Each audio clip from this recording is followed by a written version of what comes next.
명절 잘 샜습니까? 여전도연합회에서 여러분들에게 아마 부침개를 붙여서 이렇게 공급했는데, 저는 부침개를 시장에서 사 먹어봐서 시세를 알거든요. 5,000원에 8개예요. 그런데 1,000원에 4개씩 준다고 하길래 이 사람들이 무슨 마음인가? 결국 10,000원이면 16개인데 40개를 줬어요. 그래서 제가 물어봤어요. 남았냐? 안 남았대요.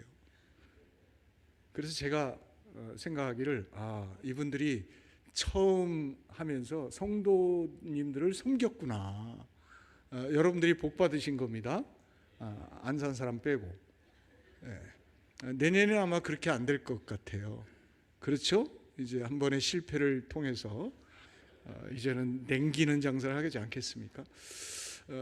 여러분 새해 복 많이 받으시기를 바랍니다. 이렇게 무엇인가를 줄 수 있다는 것은 참 축복인 것 같습니다. 하나님이 원래 우리를 지으실 때에 혼자 사는 존재가 아니라 함께 사는 존재로 지으셨어요.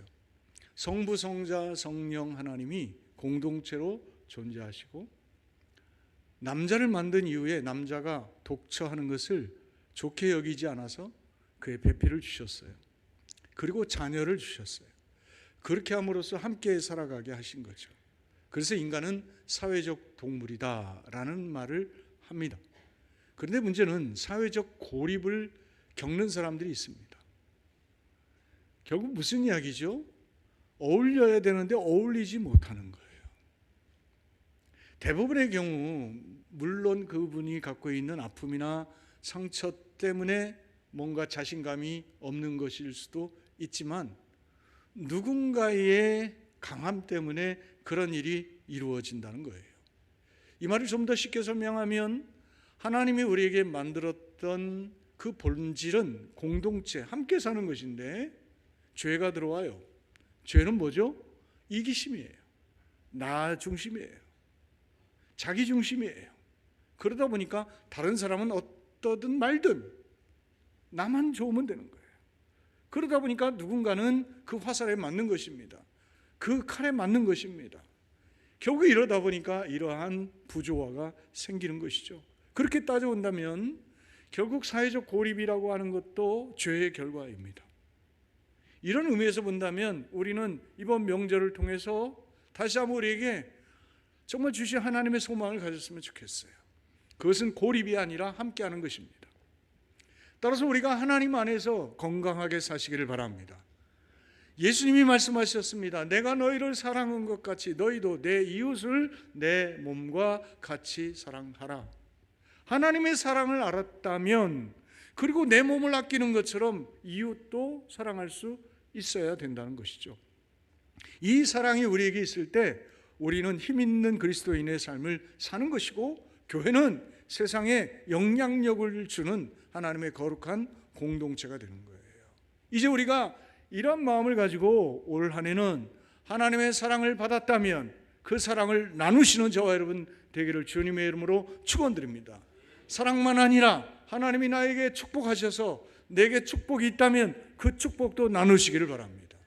내가 하나님이 주신 건강이 있다면 그 건강을 나누는 봉사의 삶을 사는 저와 여러분 되기를 주님의 이름으로 축원드리겠습니다. 축원드리겠습니다. 오늘 여기서 중요한 문제가 있죠. 무엇입니까? 이기심으로 병든 세상, 이기심으로 무너진 우리의 자아, 이기심 때문에 고립을 가져오고 아픔을 가져오는 이 사회의 부조화를 어떻게 깨끗하게 치유할 수 있을까? 그 출발은 어디서부터 해야 되는 것인가? 성경은 우리의 마음에 문제가 있다고 이야기합니다. 우리의 마음에서부터 시작해야 한다고 말씀하고 있습니다. 빌립보서 2장 5절에 보면 너희 안에 이 마음을 품으라 곧 그리스도 예수의 마음이니 그는 하나님과 동등됨을 취하지 아니하시고 자기를 비워 종의 형체같이 되어 사람같이 되셨다고 그랬어요. 오늘 우리가 필요한 것은 세상의 그 어떤 것으로 우리를 채우고 그것으로 자랑하는 것이 아니라 종처럼 자기를 비우신 예수님의 그 마음을 갖는 것입니다. 그래서 로마서 12장 2절에도 바울 사도는 말합니다. 오직 마음을 새롭게 함으로 변화를 받아. 마음을 어떻게 하라고요? 새롭게 하여 변화받으라는 거예요. 그래서 하나님의 선하시고 기뻐하시고 온전한 뜻이 무엇인지 분별하라. 무슨 이야기예요? 이기심에 죄악에 소경이 되면 하나님의 뜻이 안 보여요. 그러다 보니 결국 이 세상은 무너지고 깨질 수밖에 없어요. 그러나 우리의 마음이 새로워지고 우리의 마음에 거룩한 변화가 일어나면 보이기 시작하는 겁니다. 마땅히 해야 할 일이 내게 어떻게 해요? 자연스러워지는 것이에요. 오늘 우리가 이 삶을 회복하는 저와 여러분 되기를 바랍니다. 오늘 17절 말씀을 보세요. 내가 이 세대에서 부한 자들을 명하여 그랬어요. 너 디모데야, 어린 디모데야, 심약한 디모데야, 이 세상에서 부한 자들을 명령하라는 거예요. 명하라는 거예요. 디모데는 어린 나이에 에베소 교회의 목회자가 됐어요. 담임 목사예요. 근데 마음이 약해요. 그러니까 마음병이 심해서 위장병까지 가지고 있었잖아요. 근데 오늘 바울이 그에게 마지막으로 당부하는 겁니다. 명령하라는 겁니다. 당당하게 하나님의 말씀으로 권고하라는 것입니다. 두 가지를 하지 말라고. 첫 번째는 뭐예요? 마음을 뭐 하지 말라? 높이지 말라는 거예요. 두 번째는요, 정함이 없는, 확정되지 않은, 명확하지 않은 그 재물에 뭘 두지 말라고요? 소망을 두지 말라 그래요. 여러분, 우리가 세상 살면서 괴물이 되는 두 가지는요, 마음이 교만해져서 그래요. 또 하나는 뭐예요? 자기가 가진 것에 대한 자신감이에요. 많이 배워서, 많이 가져서 무엇인가 많은 것들을 내가 소유하고 있기 때문에 우리가 어떻게 해요? 거칠어지는 거예요. 오늘 다시 한번 우리가 기억해야 됩니다. 우리의 마음이 병들면 나타나는 현상은 두 가지입니다. 하나는 자기 착각에 빠지는 겁니다. 히틀러가 그런 말을 했다고 합니다. 한참 세계 전쟁을 일으키면서 그 로마의 쉽게 말하면 교황과 같은 사람이 와서, 추기경이 와서 그에게 기도해 주니까 당신은 그런 기도하지 말고 이렇게 기도하라고. 하나님 나라는 하나님이 다스리시고 이 땅은 히틀러가 다스린다고 말해 달라고. 이게 얼마나 교만합니까? 얼마나 자기 착각에 빠져 있습니까? 그러니 자기가 가지고 있는 상처로 수많은 사람을 죽이는 흉악한 사람이 되었는데도 불구하고 그는 깨닫지 못하는 거예요. 오늘 우리가 그런 괴물이 되면 안 돼요. 그래서 바울이 이야기하는 그 핵심은 무엇입니까? 오직 그럽니다. 오직 우리에게 모든 것을 어떻게 하시는 분이세요? 후히 주시고 또 누리게 하시는 하나님께 두라 그랬어요. 우리의 소망을 누구에게 두라고요? 우리의 마음의 중심을 누구에게 두라고요? 하나님께 두라는 겁니다. 근데 그 하나님은 어떤 분이세요? 후히 주시는 분이라는 거예요. 이 말의 헬라적인 의미는 부족함 없이 풍성하게 넘치게 주시는 분이라고. 그리고 그걸 누리게 하신다는 것도 똑같은 단어예요. 풍성하게 흘러넘치게 하신다는 거예요. 다시 여러분 기억하시기 바라요. 오늘 우리가 하나님께 우리의 마음에 소망을 두면 하나님이 우리의 마음에 여유를 주세요. 그래서 어떻게 해요? 있거나 없거나가 아니라 하나님이 나에게 충분히 주신다, 부족함 없이 주신다, 하나님이 내 인생을 책임지신다는 마음이 있기 때문에 어때요? 인색한 게 아니고 베푸는 거예요. 나눌 수 있는 거예요. 왜 사람들이 초조합니까? 계산하기 때문에 그래요. 오늘 우리에게 중요한 것은 계산이 아니라 하나님을 의지하는 거예요. 하나님이 나와 함께 하시는데 그분이 얼마나 크신 분이시고 그분이 우리에게 얼마나 관대한 분이시고 우리가 얼마나 많은 것들을 채워주시는 분인지를 우리가 알아야 된다는 거예요.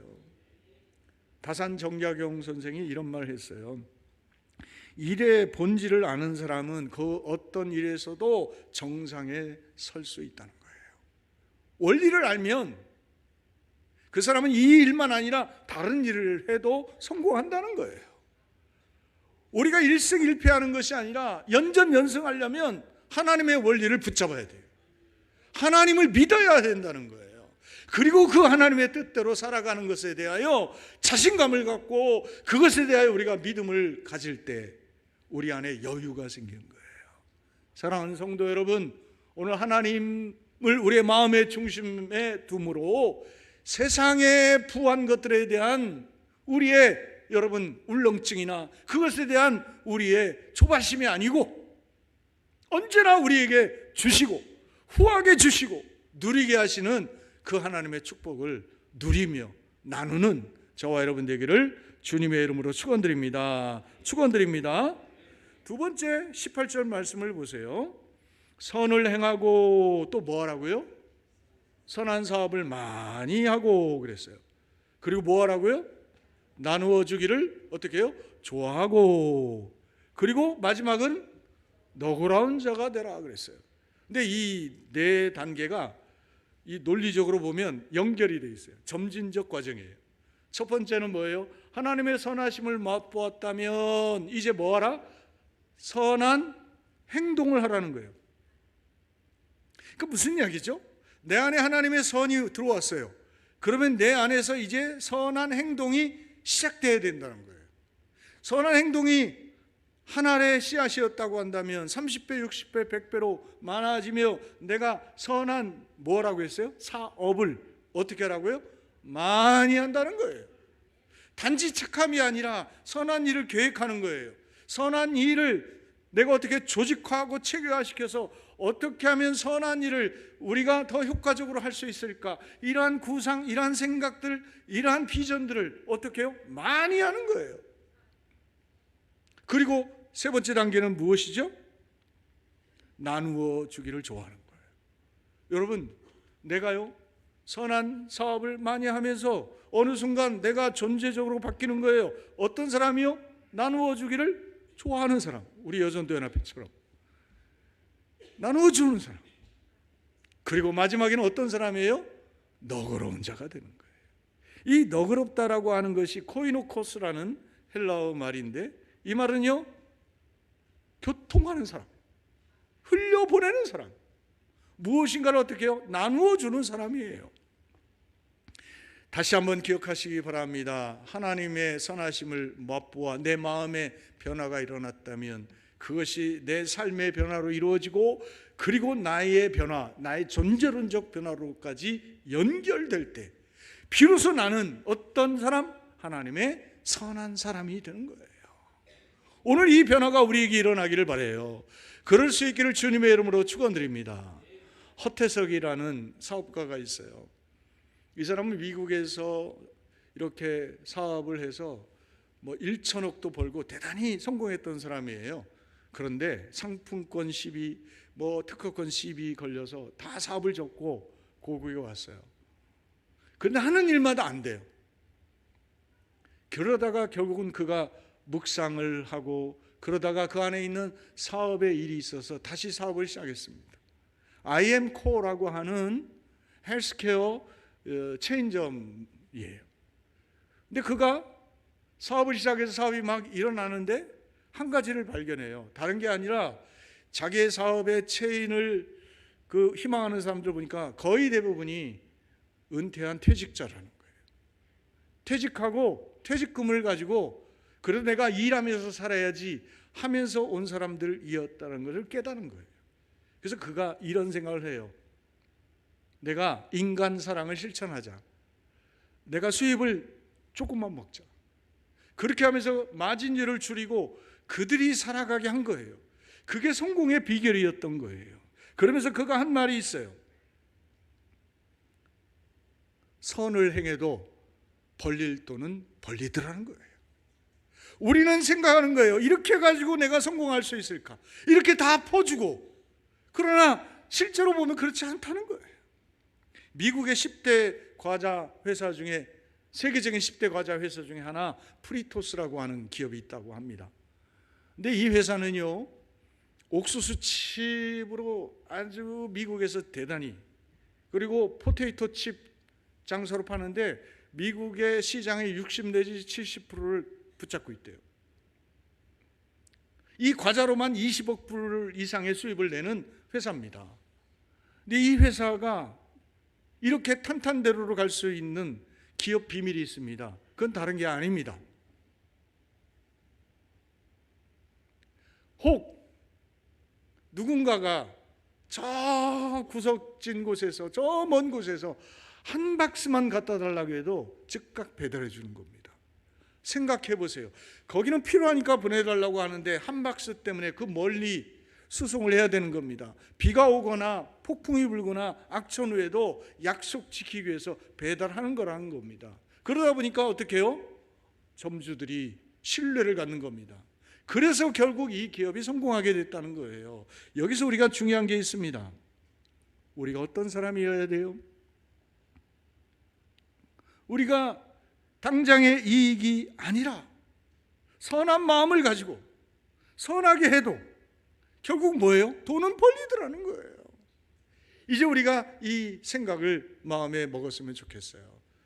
하나님을 닮아 선하게 되어 선한 삶을 실천하며 살아가도 우리는 망하지 않는다는 거예요. 따라서 여러분, 내가 선하면 나를 통해서 선한 사업을 많이 하게 되고 나눔을 실천하면 오히려 그것 때문에 내가 더 하나님의 복을 누리며 산다는 거예요. 따라서 여러분, 오늘 우리가 돈만 많이 버는 것이 아니라 그 돈이 주는 행복을 누리며 살아가는 저와 여러분 되기를 주님의 이름으로 축원드립니다. 마지막 19절 말씀을 보면 이것이 그랬어요.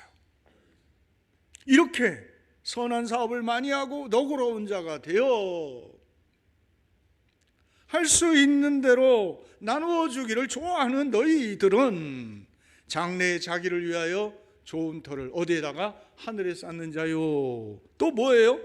참된 생명, 하늘의 영원한 생명을 얻는 구원받는 백성이 된다는 거예요. 여러분, 세상에서뿐만 아니라 이것은 미래에 대한 투자라는 거예요. 영원한 투자라는 거예요. 하나님이 주시는 최고의 축복을 받으려면 어때요? 나누라는 거예요.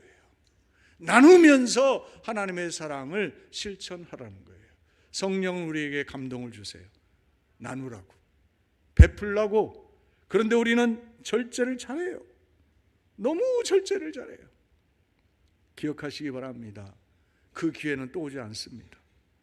하나님은 우리에게 감동을 통하여 기회를 주십니다. 그리고 우리가 감동을 통하여 하는 것이 아니라 삶으로 하는 겁니다. 관행적으로 하는 겁니다. 본질이 너그러운 자가 되고 나누고 주기를 좋아하는 자가 되고, 그렇게 함으로 정말 모든 공동체에서 하나님 우리를 중심으로 삼으셔서 역사하는 것을 우리가 경험하게 되는 겁니다. 사랑하는 성도 여러분, 우리가 나누며 살면 건강합니다. 나누며 살면 더 큰 복이 우리에게 임하는 겁니다. 더 헬시라고 하는 리더스 다이제스트에서 운영하는 하나의 인터넷 사이트예요. 여기에서 최근에 한 연구 결과가 있었어요. 건강 장수에 도움이 되는 7가지 행동. 그 중에 첫 번째가 뭐냐면 타인에 대하여 배려하는 거라고 했어요. 그러면서 미시간 대학의 연구를 인용했어요. 뭐냐면 배우자가 중병이 알아서 너무 고통스러운데 그 배우자를 위해서 헌신적으로 이렇게 보살핌을 하는 사람이요, 평균 수명이 36%가 길더라는 거예요. 그러면서 결론은 무엇입니까? 선하게 살면 어떻게 하나님이 건강도 책임져 주시더라 라고 하는 것을 의학적인 지표를 통해서 여러 가지 실험들을 통해서 입증해내고 있어요. 기억합시다. 오늘 우리는 운동을 통하여 건강을 얻을 수도 있고 좋은 것 먹어서 건강 얻을 수 있지만 우리의 마음이 건강해져야 돼요. 우리의 영이 건강해져야 해요. 그건 다른 게 아니에요. 하나님께 받은 사랑을 나누며 사는 거예요. 2024년 한 해 이 사랑의 사람 되시기를 바랍니다. 풍성한 하나님의 은혜를 경험하고 그래서 더 많은 것들을 나누어 주면서 이 땅에 변화를 일으키는 하나님의 사람들 되는 저와 여러분 되기를 주님의 이름으로 축원드리겠습니다.